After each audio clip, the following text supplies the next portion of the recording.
Assalamualaikum warahmatullahi wabarakatuh. Kami dari kelompok 6 akan mempresentasikan materi kami hari ini, yaitu penilaian saham biasa yang beranggotakan Intan Kalista Putri Waskito dengan NIM 399.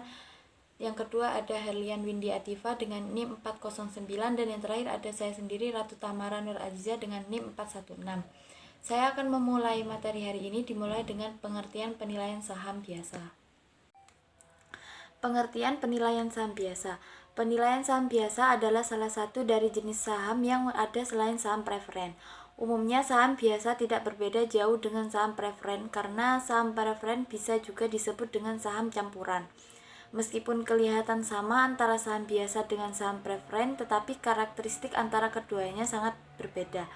Saham bisa juga menjadikan sebagai modal dari suatu perusahaan. Modal yang dibutuhkan untuk perusahaan biasanya adalah modal untuk jangka panjang. Modal yang didapat dari penjualan saham adalah uang tunai. Tentunya hal itu bisa didapat dengan menerbitkan saham biasa, selain dengan menerbitkan obligasi. Jika perusahaan hanya mengeluarkan saham kelas saham saja, saham ini biasanya berbentuk kepada manajemen untuk menjalankan operasi perusahaan.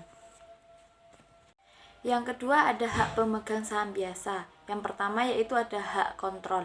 Hak kontrol itu pemegang saham biasanya mempunyai hak untuk mempunyai dewan direksi. Itu berarti bahwa pemegang saham mempunyai hak untuk mengontrol siapa yang akan memimpin perusahaannya tersebut. Yang kedua ada hak menerima pembagian keuntungan, yaitu sebagai pemilik perusahaan, pemegang saham biasa berkehendak mendapatkan bagian dari keuntungan perusahaan. Tidak semua saham dibagikan, sebagian laba akan ditanamkan kembali ke dalam perusahaan. Laba yang ditahan ini biasanya disebut dengan retained earnings, merupakan sumber dana dari internal perusahaan. Yang ketiga ada hak primitif atau disebut juga primitive right, merupakan hak untuk mendapatkan presentasi pemilik yang sama. Jika perusahaan mengeluarkan tambahan lembar saham, maka jumlah saham yang beredar akan lebih banyak dan akibatnya persentase kepemilikan pemegang saham yang lama akan turun. Hak ini memberikan prioritas kepada pemegang saham lama untuk membeli tambahan saham yang baru, sehingga persentase pemiliknya tidak berubah. Selanjutnya akan dilanjutkan oleh teman saya.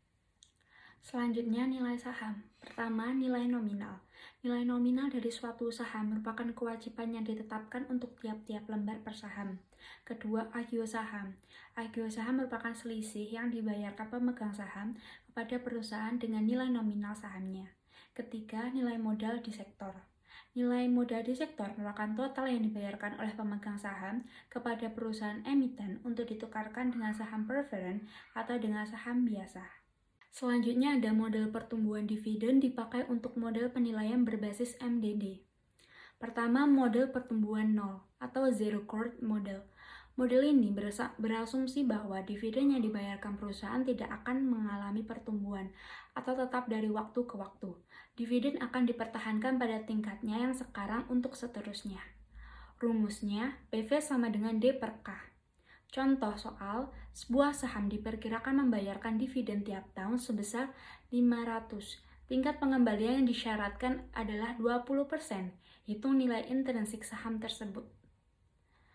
Caranya, PV sama dengan D per K sama dengan 500 per 0,2 sama dengan 2500. Kedua, ada model pertumbuhan konstan atau constant growth model.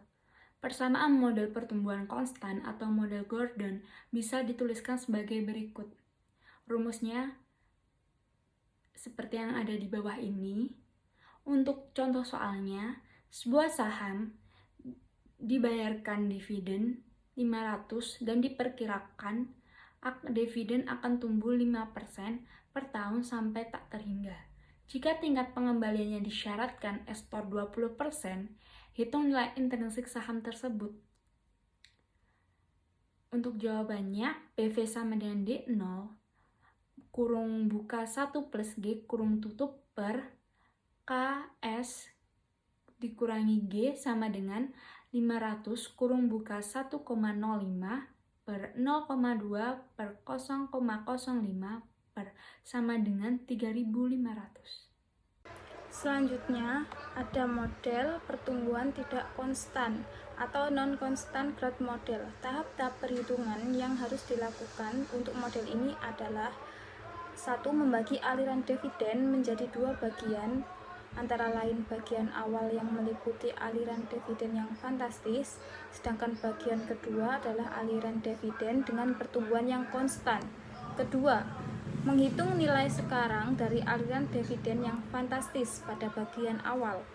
Ketiga, menghitung nilai sekarang dari semua aliran dividen selama periode pertumbuhan konstan. Keempat, menjumlahkan hasil perhitungan nilai sekarang dari kedua bagian perhitungan aliran dividen. Berikut ini adalah contoh soal, yaitu diketahui PT ABC adalah perusahaan yang bergerak di bidang teknologi informasi dengan temuan produk inovatifnya pada 3 tahun pertama. PT ABC mengalami pertumbuhan earning yang sangat fantastis sehingga bisa membayarkan dividen dengan tingkat pertumbuhan 20% selama 3 tahun. Setelah 3 tahun dan seterusnya, perusahaan memutuskan untuk membayar dividen dengan tingkat pertumbuhan 10% per tahun selamanya. Dividen awal atau DO sebesar Rp1.000 dan tingkat return yang disyaratkan investor diketahui 15%. Hitung nilai intrinsik saham PT ABC tersebut. Untuk jawabannya, kami sudah tuliskan di samping ini ya. Nanti apabila ada yang kurang paham bisa ditanyakan. Terima kasih. Wassalamualaikum warahmatullahi wabarakatuh.